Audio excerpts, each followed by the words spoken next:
Something else that I wanted, speaking of that, was an analog pointer knob, look like a TA pointer, just for the purpose of reading, because, again, it took me a long time to get comfortable with numbers. And I'm sure other people have that. And it's nice being able to see the tone arm blow down 3/4 of the division, and you can see it like that, right? It makes it easy. So I wanted to have that. We've got that. It's for reading. It's for readout. You can't turn that and adjust anything, but it's there. We've got it. And I wanted relocatable modules. In other words, I wanted to be able to have the meter movement and the TA knob and the clock and the graph and all this stuff, so that you can move them around and build your own meter. Wouldn't that be nice? They said, sure, we can do that. How much time do you want, and how many thousands of dollars are you willing to pay for it?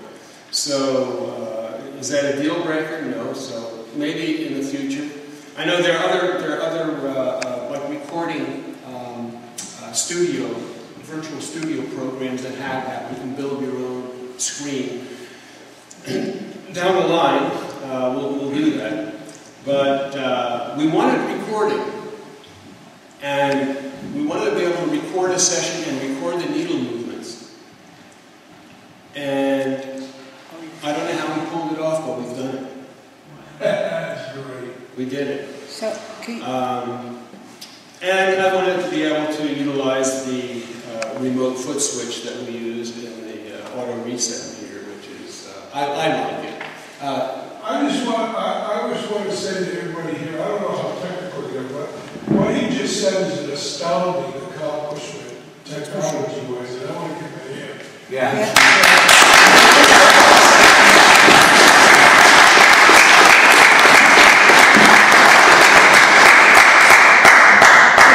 Clarification, you're saying that you're now recording the session, yeah, and it records the read. Yeah. You record the read audio as the words are said, reads as they occur, and the TA changes as they occur.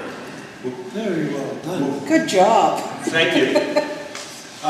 We chose to use Windows rather than the Mac platform because I figured more people use Windows, right? It was chosen for. Let me tell you something. Of the first dozen that I sold, I was calling people to find out if they'd installed it, and if they had any trouble installing it, and how's it working for you, and rhythm. And out of that dozen, I think maybe one or two installed it. And out of that dozen, let's see, Fleming Funch, Peter Shepard, Mike Garson. There's a psychologist who's learned clearing in France, and his teacher. That's 4 or 5 people, and they're all using Macintosh. And the way you use it, you can do it with a new Mac with the Intel processor by using something called VM Fusion, or there's special software that allows you to run Windows on a Macintosh, on the newer Macs, and they're using it. So if I'd known that, I might have made it for a Mac and told everybody, look, you want to use it, you have to use it, you have to get a Mac.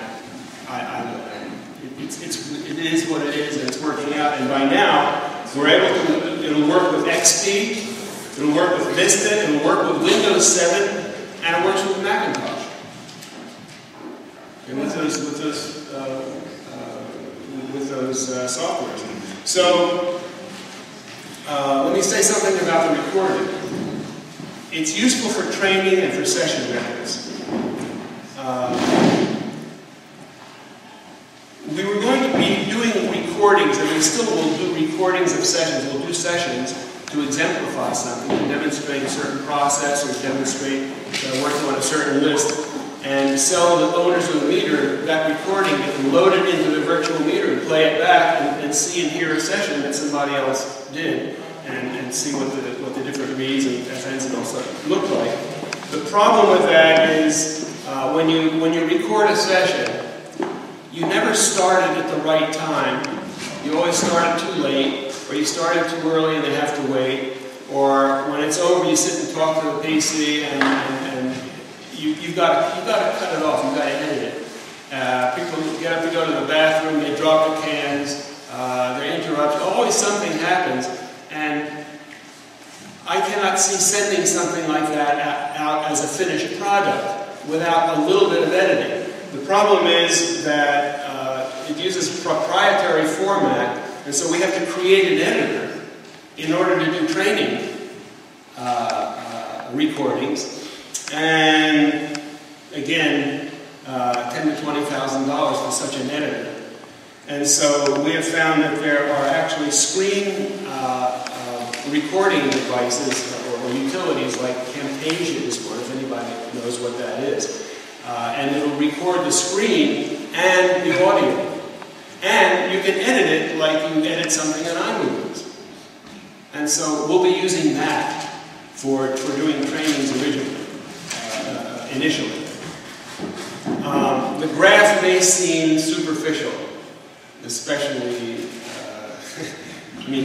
none of us was trained to use a graph. Psychologists, as close as they get to this with their biofeedback devices, they all use graphs and they all expect to see a graph. So it's easy to say that psychologists, we're not psychologists, screw them. They'll learn to watch the needle and the hell with that. But you see, some people actually prefer the graph to needles, and why we decided to do the graph, I don't know what the hunch was. If it had been unworkable, I would have put it off. In fact, you can go into the options, into the preferences on the virtual meter, and make the graph disappear. If it's a distraction for it, you see this line building going like this, and another line going, and so you can make it go away. But again, David St. Lawrence has been using this to deliver standard sessions. He prefers to use the graph to using the needle. And one reason is that it's very easy to recognize a floating needle. A floating needle creates a sine wave, which is an even, like that. And you can see that even if you have a bad transmission and the needle's kind of jerking and you're not sure what you're looking at, you see this. You've got a floating needle. David pointed that out to me. I didn't believe it. You see? So that's one of the nice things about having the graph. Okay, internet-based sessions. Meter over Internet protocol. You know what VoIP is, Voice over the Internet protocol. So we've got Meter over Internet protocol, or VoIP. Bio-monitor over the Internet protocol. Okay. What are the implications of this? First of all, clients no longer have to travel to sessions. Second, you can have clients from anywhere. Third, you can end sessions. This is important for me. When I have people come from out of town, there's always a kind of a quandary for me. Conflict, present time problem. With the meter over the internet, you can end sessions for the day on a whim and not worry that the client's travel money is being wasted. How many people work with clients from out of town? Okay, have you ever had a person have a big win, and you really, if they were local, you would send them home? So you send them for a walk around the block. We have an island, bird sanctuary. We send them for a walk around the island. We have them back in the afternoon, and there you start again, which is wonderful, except that it would be much more comfortable to send them home, work on somebody else. And we can't do it. because he's paying the big bucks to see us. Right? So that's another advantage. You can get training, up to a point, you can get training without the expense of travel. There's certain things that you can do and demonstrate over meter, over the internet. And I do this with workshops, with webinars, without the meter. You can teach them certain principles without having them sitting in front of you. To implement them, I really like them in a workshop. I want their bodies here. But it's expensive.